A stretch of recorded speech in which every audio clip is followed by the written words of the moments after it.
Welcome, everybody, to the Internet Writing Buddies podcast. It is yours truly, Grace, aka the Graceful Renegade. And I am so delighted, as always, that Ben, aka Dork in the Road, is here with me today. Hello, Ben. How are you? That was a very sarcastic delighted. And I just want you to know, I appreciate your sarcasm. But I am here. I'm Ben. I am the dork in a chair. And I'm ready to crush it and talk about our very exciting upcoming event that we're attending before we jump into the topic. Yes. So, there is some very exciting news. Ben and I are going to be attending a lovely event together in October. And what event is that, Ben? It's the Utah Three-Step Desert Rodeo just outside of Moab. I'm finally Woo! going to Moab. I've always wanted to go to Moab. And some fast talking, I convinced them to let me bring Grace. So, super fast. So thanks to Colorado Motorcycle Adventures for that invitation. And it's going to be, like, I'm biased because I get to go, obviously. But we're dry. Like, I have to pay to get there. So, like, I'm paying money to go to this event because I think it's good. And then we're giving, like, a presentation kind of speech thing. So we get to, like, do the stuff there. But it's a kind of an intimate event, only 50 people max at a kind of a unique, what do they call it? There was a really good thing, and I've already lost it. Yeah, it's just like kind of a ranch with like bunkhouses and teepees and stuff that's kind of set up for moto. Outside of Moab, it's private property, but they have like a ton of like all good rallies, tracks that'll lead you into, and you know, so you're close enough to do White Rim and Slick Rock and all those things if you want to, but also a bunch of kind of stuff that isn't as known and popular because you can just jump right on the trails from this location, which is the Three-Step Hideaway, which is pretty cool. Are you excited? It's going to be so rad. Also, just to note, I also have never been to Moab. So this will be a first time for Ben and myself. I have spent a lot of time in that area, but never directly down in Moab. So I'm super stoked about it. As always, very happy to be Ben's sidekick, looking good and being able to speak well does not hurt anything either. But the pretty face will be attending the brains of the operation. So it's going to be a good time. I'm excited to get down there and ride and also just meet the other lovely attendees who will be there and talk about why we do what we do. So, very excited. If you want to come, you can moto camp it. They have cabins, they have teepees. You can bring your RV or camp out of your car. It's a full service, all inclusive event. So breakfast and dinners included. I've been told in my meeting with them that there will be beverages available, which is one of my favorite, shall we say, fringe benefits. And then there's evening entertainment. One evening is us talking about. Yes.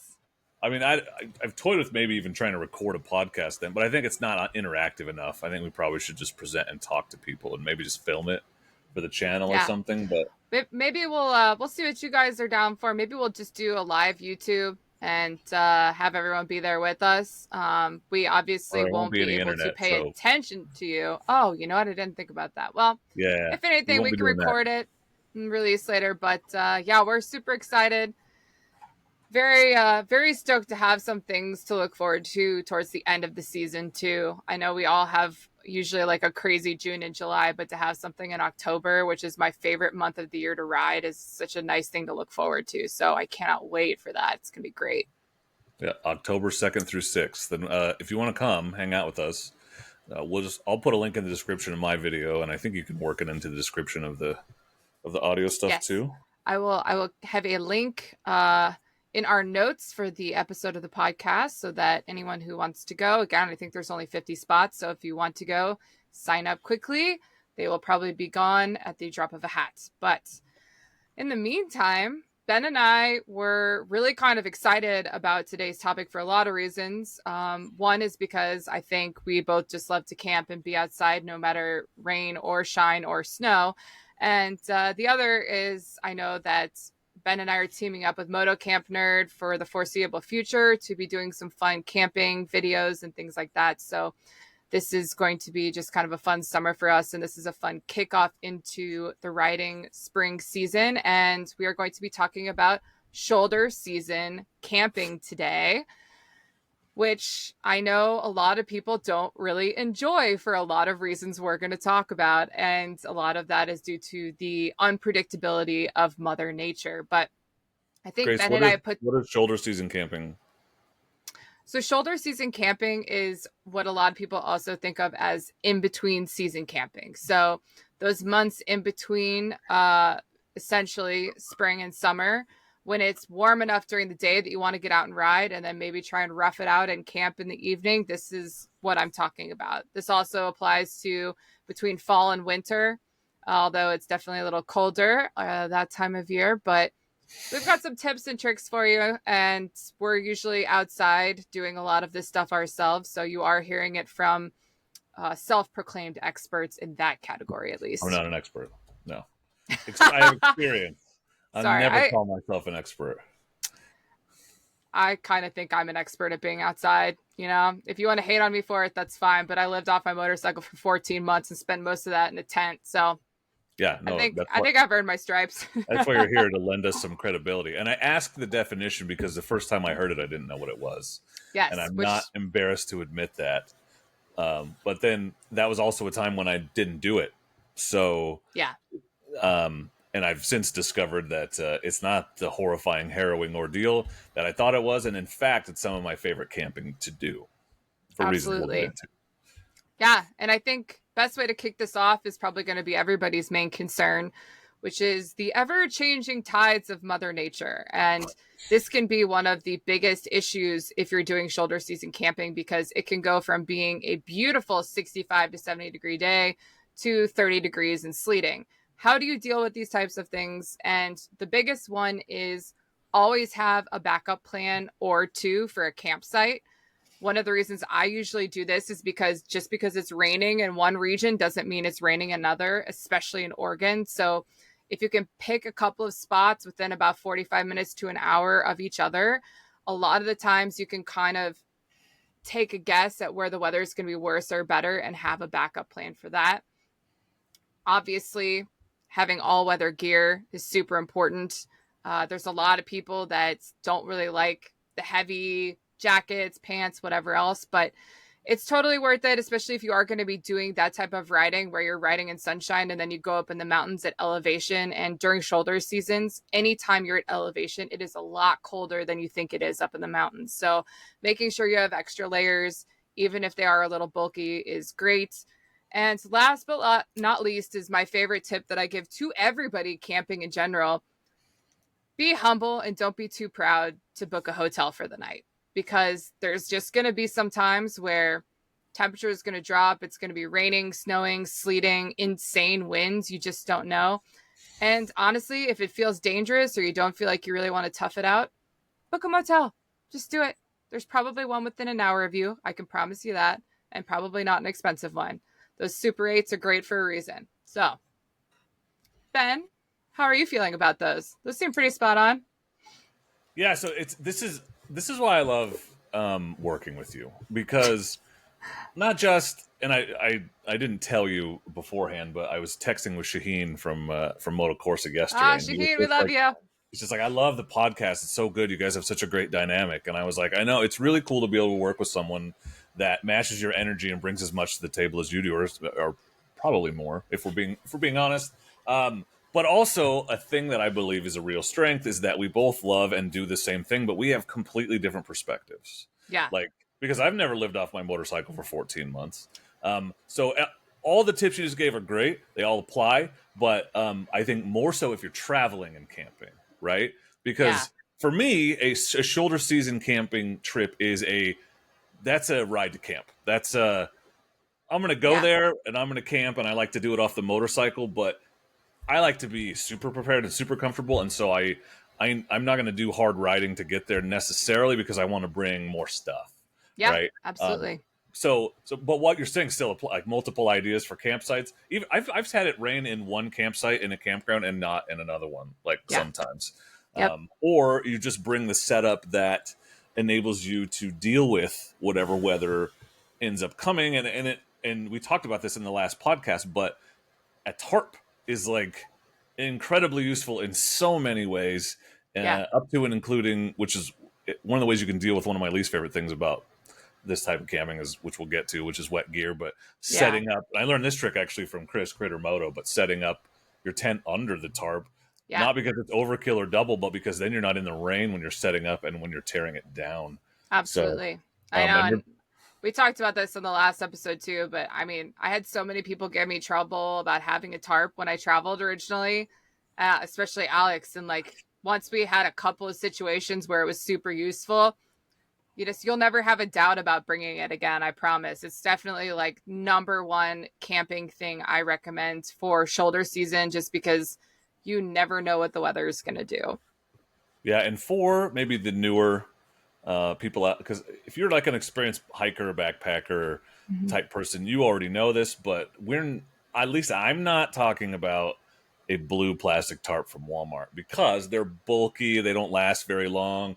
You don't need to go up to the super fancy $900 ripstop sil nylon whatever, but a nylon tarp, Yeah. a camping tarp, or a shelter or whatever. You can get them on Walmart. Like I have a few that I've used. I have one that's still, I've been on my shelter up here at the house for a year now, Yeah. and it's just fine. And that was like an 11, 12, $20 tarp. Yeah. So They're great. because they're so much more compactable. Yeah. Well, just to feed off of that, I know if you are doing a ride to camp situation versus a traveling camp situation, one of my other tips that comes to picking a site comes with elevation.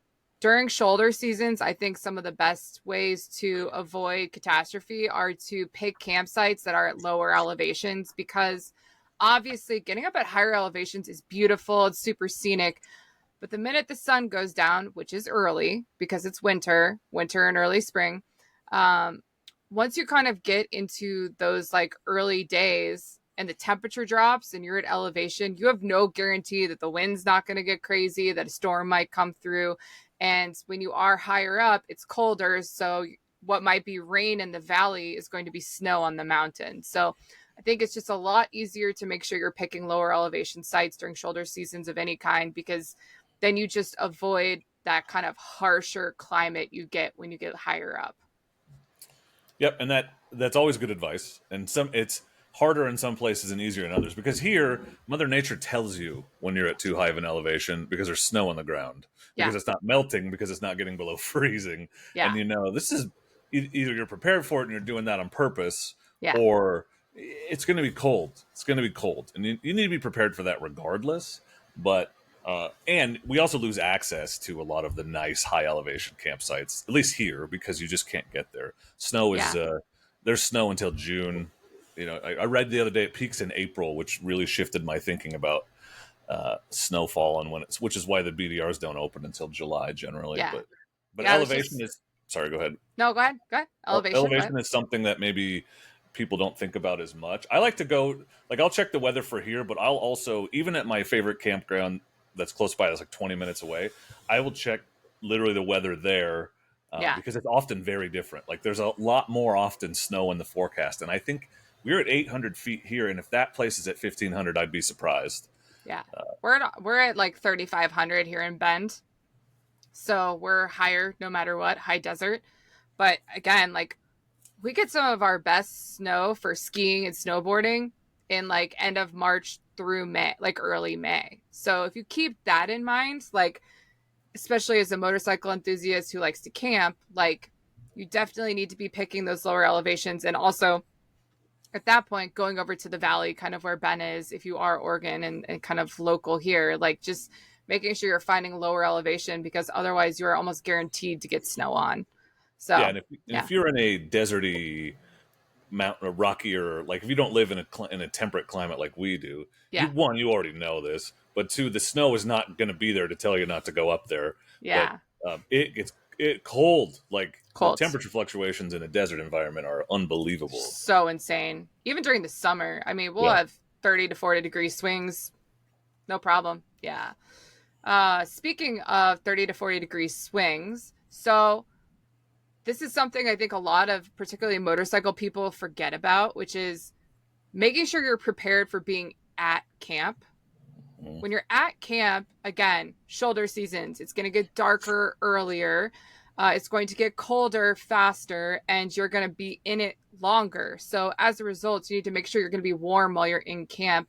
One of the things I always do is I always bring one of those really compact down blankets that's not my sleeping bag, because I'll wrap myself in it and then sit in my camp chair that's off the ground so that I can stay warm, which is one thing that really helps. Two, I swear by a jet boil for a lot of reasons, but one of the big ones is that you can always boil, some soup, some tea, coffee, even if you need it. I love a good hot toddy after riding, just like make some tea, put a little bourbon in it and chill. But it's such a good asset to have. It's also great for heating up water and putting it in a couple of water bottles and throwing those into your sleeping bag to get your sleeping bag warm before you hop in if it's really, really cold outside. So lots of uses there as well, but those are definitely some of my recommendations. And also making sure you're bringing something to do, because if you're just sitting there, relax, whatever, it's great, especially if you have good company. But sometimes it gets to be like 7, 8 o'clock at night and everybody kind of wants to crawl under their tent. Bring a book, bring some cards, just something like that you could do to keep yourself occupied until you get tired enough to pass out. Yep. Well, and one of my favorite things about camping in these seasons is also one of the worst things, and that's it's cold. So, sorry, it's one of the best activities Yeah. because I enjoy the fact that I need the fire to stay warm, but also it's a little stressful. But Yeah. fortunately, there's not really like you have time to process firewood because there's not a lot else you can do. But I like to get. It's not one of those situations where you want to get there like right at dark Right. and start trying to find firewood and process firewood. It's Right. better, to get there earlier. This is again the ride to camp versus camp to ride thing. But if you get there early enough to find firewood, process it because you need the fire to stay warm. Because if you don't have enough firewood and the fire you run out, you got to go in your tent because it's the only way to stay warm. Yep. And it's darker longer, so not only something to do, but something that you can do in the dark. So Yes. a book without a headlamp is not great. And But emergency also stuff. Sorry, have go a ahead. headlamp. Have a headlamp. You should. Always have a headlamp. It Yeah. gets dark at 4:30 in the afternoon. You should probably Yeah. have a headlamp. Yes. You can't read by the lights of your bike. I guess you could. I'm not gonna. Nobody needs to do that. You're gonna kill your battery. Good luck. Yeah. Yeah, I just picture somebody sitting out there with in front of the lights of the bike, just it running, trying to keep them warm. Yeah. That kind of thing. Situation. Fabulous. Yeah. I mean, I think the fire is kind of a quintessential thing, especially because obviously, like, we really only worry about fires during the summertime. Obviously, you need to be mindful of making a fire out there. If it's super dry, even during winter, you got to be careful. But make sure you're checking when fires are banned, etc. But during the winter, that can be such a lifesaver. Literally. One of the other ones too is making sure when you're pitching your tent or putting your camp somewhere that you are kind of shielded from the elements as best you can. Sometimes being able to get your tent in a space where you're blocked from the wind, whether that be with rocks or trees or what have you, is a really smart decision, especially during the winter. One of the other things I always try and do is I use the compass on my phone to get my tent facing basically east, so that I can, and east and south, so that when the sun comes up, my tent is like the first to get hit, so it's warm in the morning. Because there's nothing worse than freezing your ass off when you're trying to get out of bed in the morning. It sucks. And also trying to stay away from cold bodies of water. That could be a river, that can be a lake, anything like that, because during the winter, those obviously get way colder than normal.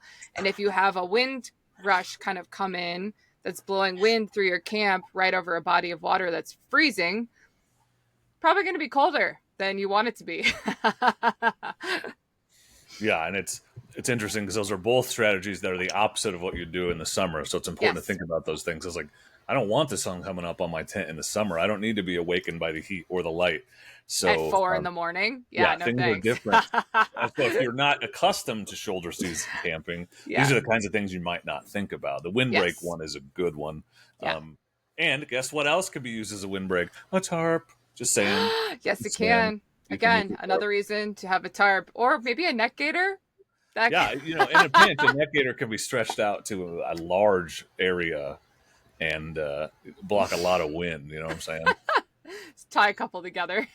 Yeah, right. I always keep at least 50 neck gaiters on me at all I times. know you're all about the neck gaiters, so I Yeah, get that. I wear them just bunched up on my neck, all of them, so I can just pull one off at a time. So I end up, getting a little bit of a stretch action going on, but whatever. Yeah, It's not important. I know. Not a big deal. I know. It's not important. Well, I guess one of the other more obvious things, but that people might not think of, is making sure that you have dry bags for all of your stuff. That is definitely something, especially for spring shoulder season, that you need to have, because you are going to deal with things other than just like water, obviously, of sleep, but you also have mud, like a lot of mud, especially if you are in a rainy environment or even a snowy environment. And so making sure you keep your extra clothes and the things that are going to keep you warm at night dry is very important. Yeah, and if you bring another pair of shoes and you're not just hanging out in your boots all night, it is nice to have a dry bag. Works for this. A neck gaiter actually does not work for this, but a Yeah. tarp is just something to stand on that you can change your shoes on without having to do the awkward balance while you're doing it. And it depends on how much extra gear you bring, but if you have Yeah. a nice, I don't love wearing my boots around camp for two reasons. One, it's just less comfortable, and Right. two, I've melted. I can't tell you how many pairs of expensive motorcycle boots because I'm a dumbass, and I like to stop doing that. So I don't want Yeah. to wear my boots around the fire if I can avoid it. So I always bring my LLB. I mean, I wear these things everywhere. I take them everywhere with me, but they have awesome rubber soles on the bottom. And so I bring them everywhere with me because I really firmly believe you should be out of your boots at the end of the day. I'm one of those people.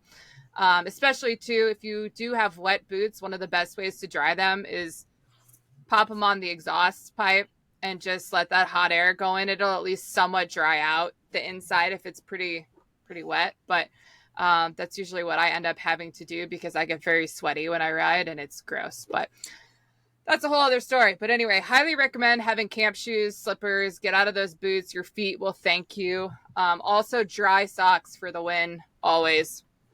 Ugh. And y'all know I love those Merrill Hut Mock Yeah. slippers so much so that I was recommending them in my 2022 camping gear video, and then I found a bunch of them at Sierra, which is like Ross for camping gear, Yeah. It's and great. but they were like on clearance because they were discontinued. So I bought 3 pair in my size because they had them.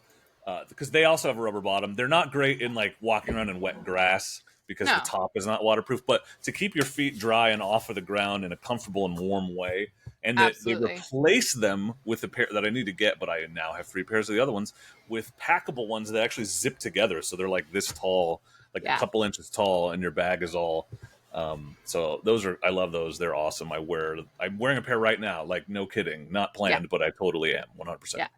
Having dry feet is a huge deal because if you have cold, wet feet during shoulder season, it can get so gnarly. Um, These have seen some use, by the way. They used to be orange. I yeah, wear dude. them I mean, all the time. I'm all about having a nice slipper on hand. Obviously, I think one of the bigger ones that is kind of given is make sure you're bringing layers for yourself, like multiple layers.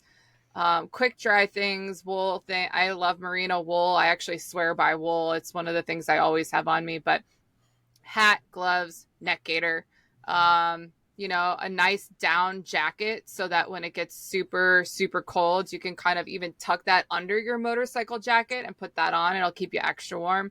I do that a lot during shoulder season camping. I just bring my extra really small, thin down layer jacket and put it on underneath my motorcycle jacket, and it keeps me so warm. So those are just kind of common things that I think a lot of people might think of, but just remember, always have a shit ton of layers on you. You just don't know how cold it's going to get. Well, and it's a nice obvious.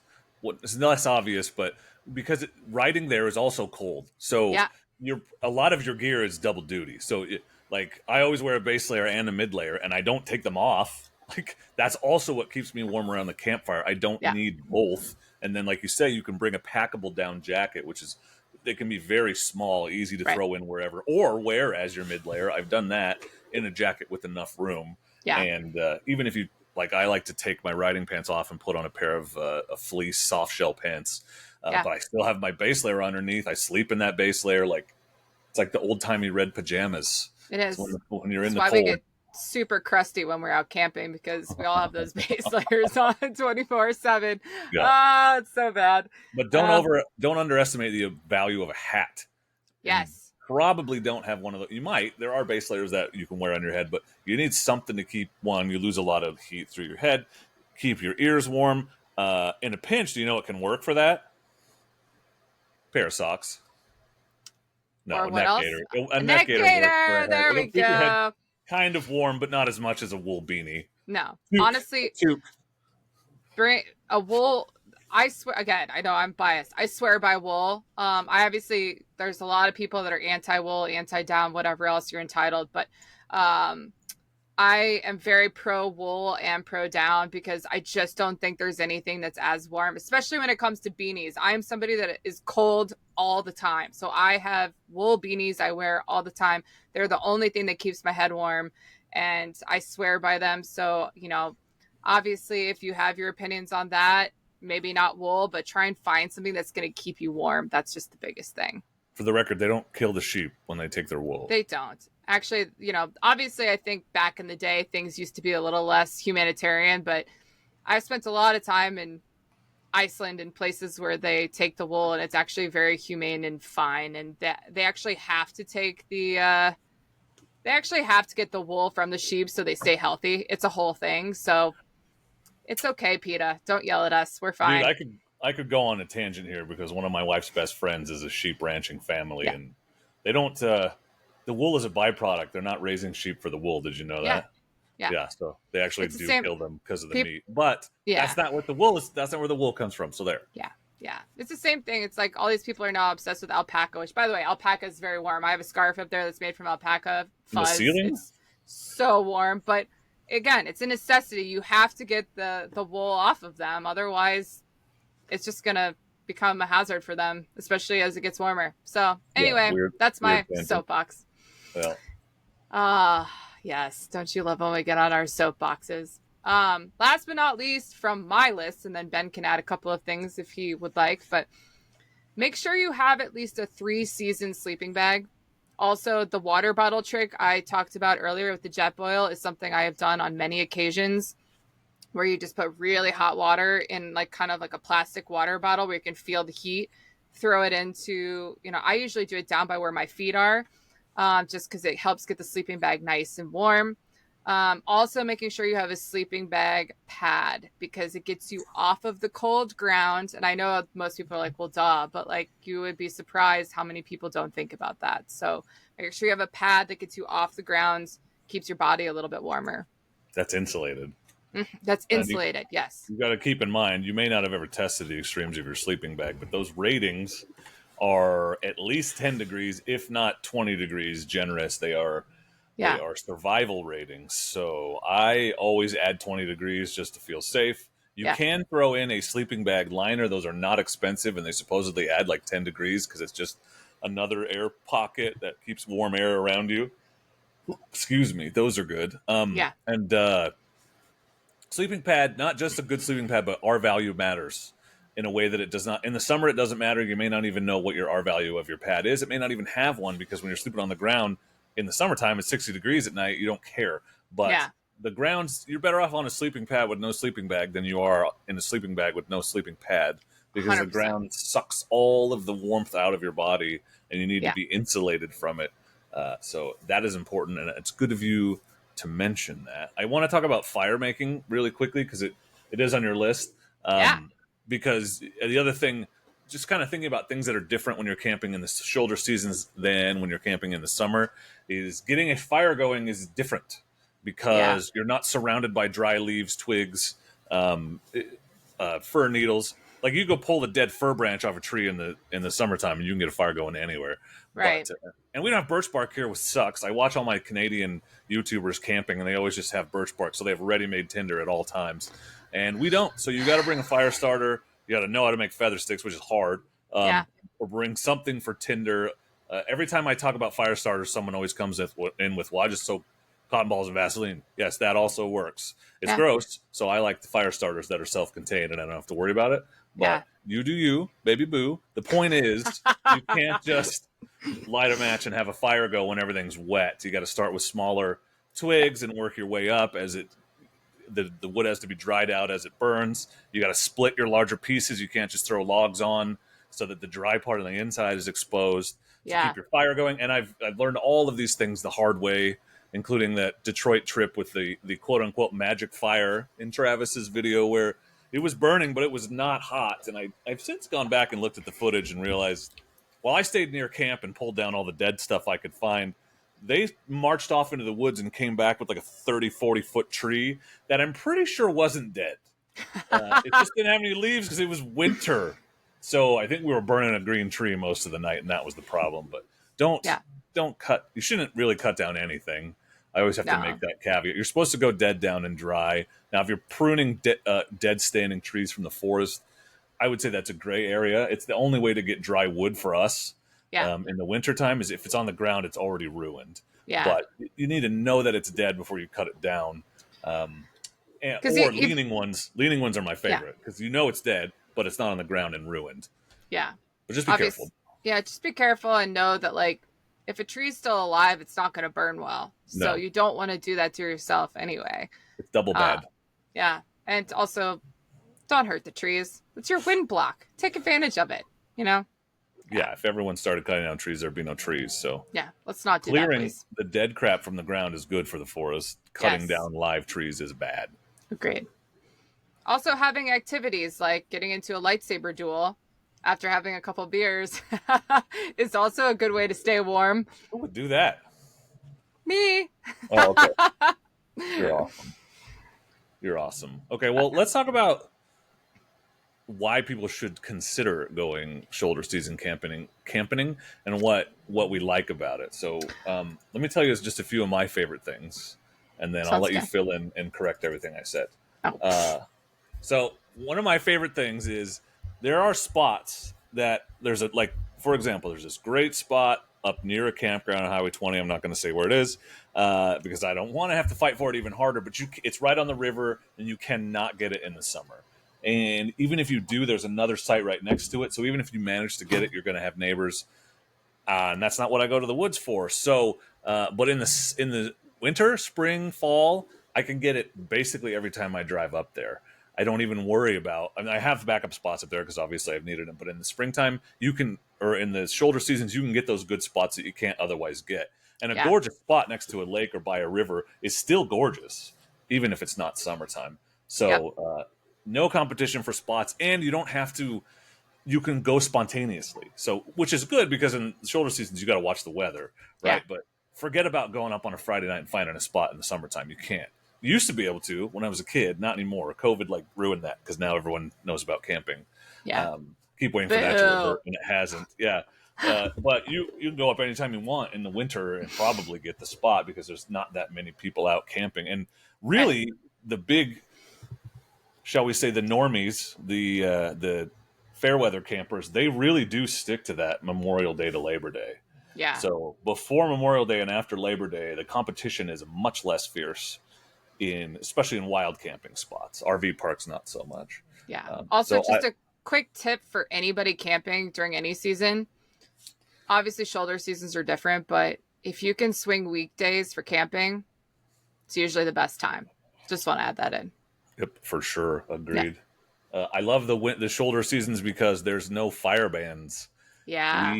Especially nowadays, it's like all pretty summer. Much that Memorial Day to Labor Day window, you can't have fire. No fires. We've had it banned earlier and last longer in the last few years. And so if you like campfires as much as I do, you can have one. It can be as big as you want, and you need it. That's what's cool is like, it's not just the centerpiece and conversation piece. It's the thing keeping you warm so you can do the camp. It's just a whole different feel.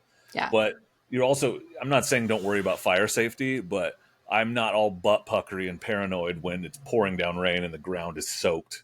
Absolutely. Or I'm next to literal snow. So it's a different experience. 100%. I like that the sun. What? No. Okay. Well, in the wintertime, it sucks. But in the shoulder seasons, you actually do have a decent amount of daylight. So I just saw a post the other day that like start like tomorrow or the next day, the sun is gonna come up or is gonna go down after 6, and it won't go down before 6 until the end of October. So in like December around the solstice, it sucks because the sun literally goes down like 4:20 Oh p.m. God, it's so terrible. It's so dark all the time. But so that's like you get there and it's dark, and you're like, oh, cool, we're camping. But Yeah, nowadays, right, like right now, mid February, late February, you've got 2 more hours than that on either side yeah. of the day, so there's more usable sunlight. Also, Um, quick side note: winter and spring have the best sunrises of the year.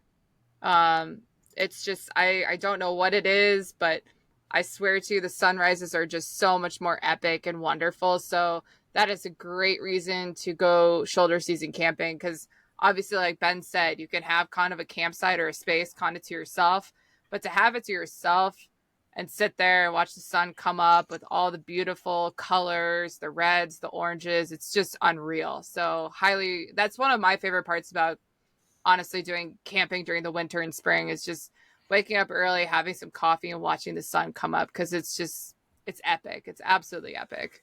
yeah, and it's rising and setting at a reasonable hour. You don't Yeah. have to get up at 4:30 in the morning to see No. the sun come up. 7. You can Yeah. roll out of bed at 7, turn the Yep. jet boil on, and the sun's coming up at 7:15. So yeah. Yeah. I think the other thing I like the most about this type of camping is it's generally more laid back. Aside from needing more firewood, Yeah. you're generally not on a 7-day trip where you're trying to ride as late as you can, set up Yeah. as quick as you can, sleep, get up, pack up, go. It's usually just like, I feel like sleeping in the woods tonight, having a couple beers. You go out. There's not a lot to do around camp necessarily, and so it just tends to be more of a laid back, chill. I'm just here in the woods, listening to the rain on my tarp or whatever kind of situation. Yeah. Or having a lightsaber battle. Right, in the cool fog at Mm-hmm. sunrise Yep. while It's pretty smoking a awesome. cigar. Yep. Yeah. Yeah, I tend to actually like it for the same reasons that Ben does too. I like when there's less people. That's one of the main reasons I love being outside as much as I am. And during the summer, it's obviously great because you do have a lot of daylight hours. You can cover a lot more ground, but it also means that you have a lot more people that want to be out and about, and that can be a little less relaxing for the Mother Nature time. So it's definitely a bonus to be out in the middle of nowhere by yourself, even if it's a little cold. It pays off in other ways. Yep. And probably my couple least favorite things about this type of camping is you need so much more stuff just because I Yeah. need to, and since I got that puffy jacket, pants, and booties from Motocamp Nerd, like those are in my bag every time I go Yeah. winter camp, just stuff Oh, like yeah. that. And wet gear sucks, like because you have to pack it up wet, and Yeah. everything gets wet. Like you pack up your tent when it's wet, your sleeping bag's going to get a little wet, Yeah. and you have to unpack everything when you get home. If you're lucky enough to even have a place to dry it out, like a garage or whatever, Yeah. but you can't put that stuff away wet, and especially because you're not using it all the time because it's not the summer, you Right. really need to make sure everything is dry. Otherwise, you get mold and nasty garbage and stuff. Yeah. And again, yeah, it sucks because everything does get wet. I guess if you are doing more of a traveling trip, just tip for everybody. If you stop for lunch or somewhere where there is a break in weather, that's the time to get the wet tent out and let it dry over your bike if you go in and like take a break for an hour. Or if it's just still dumping and everything's soaked and you have no other option, get your tent into like the motel, hotel bathroom, crank the fan if they have one, and just try and get it dry. Also, a hair dryer if they have one will also help. But that's the best way that I have found to dry things out is just when you have a break in weather, take it, get the wet stuff out. I know it's a pain in the ass, but sometimes you don't have another option, especially if you're doing like a weekend camp trip. Like, obviously, if you have a base camp, you can leave your tent up and it will hopefully dry out throughout the day. But if you're moving around or going somewhere else, sometimes you have to pack up a wet tent and wet gear. And that's kind of one of the only downsides for me other than freezing my ass off. But, that's why we have gear. So, yeah. Right, right. Well, Yeah. so what would you say to someone who is interested but not sure that shoulder season camping is for them?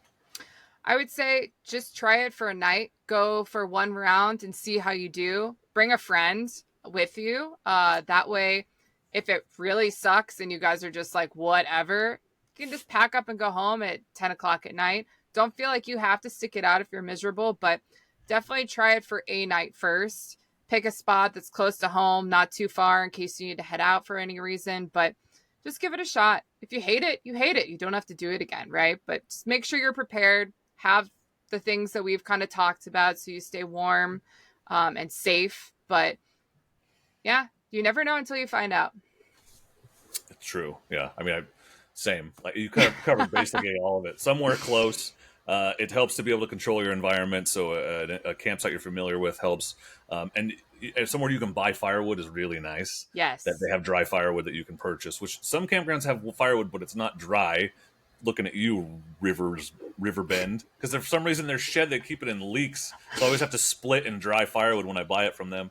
And go in your car the first time if you're not sure, because it's easier to just leave, or you can sleep in your car if it sucks. But take those baby steps, break the seal, and eventually it's old hat easy. Yeah, car is a great first way to start too, because then you can easily bring a buddy with you. Mm-hmm. And if weather gets weird, you can pop in the car, throw the nasty tent in the back, and get out of there. You know, grab some Taco Bell on your way home, and just say, "Whatever, we gave it a shot." Right? 100%. Yeah. But yeah. Oh, I think we covered a lot of ground, Ben. Did we miss anything? Not that I can think of off the top of my head. Yeah, I think we got everything. What's your favorite part about shoulder season camping? I don't need ice for my beer. That also is great. Yes. It actually gets colder when you get to camp. Then you can just leave it on the table. Just leave it out. It's so great. Yeah. That's actually one of my favorite reasons to dirt ride during shoulder seasons is because you can leave the beer in the back of the truck and it stays cold. Mm-hmm. You can have a fire for in between rides to warm up and not worry about it. And also, if you're not camping, you just pop in the truck at the end of the day and go home. It's great. Change your clothes. You're dry and warm immediately. Yep. It's awesome. Mm-hmm. But yeah.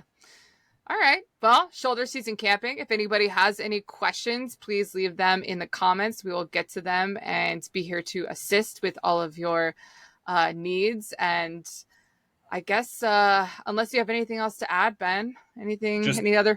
If you have tips, throw them in. I think we're smarter and better together when we share our knowledge, because obviously we don't know everything. So if you got hints and tips for this type of camping, leave them in the comments.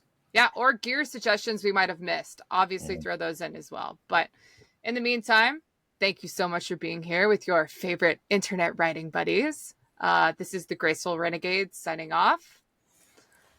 Yeah, and I'm the Dork in the Road, and I want you to never forget your tagline, which you did, but to be excellent to each other. And also live wild, ride free. There it is. Thank you.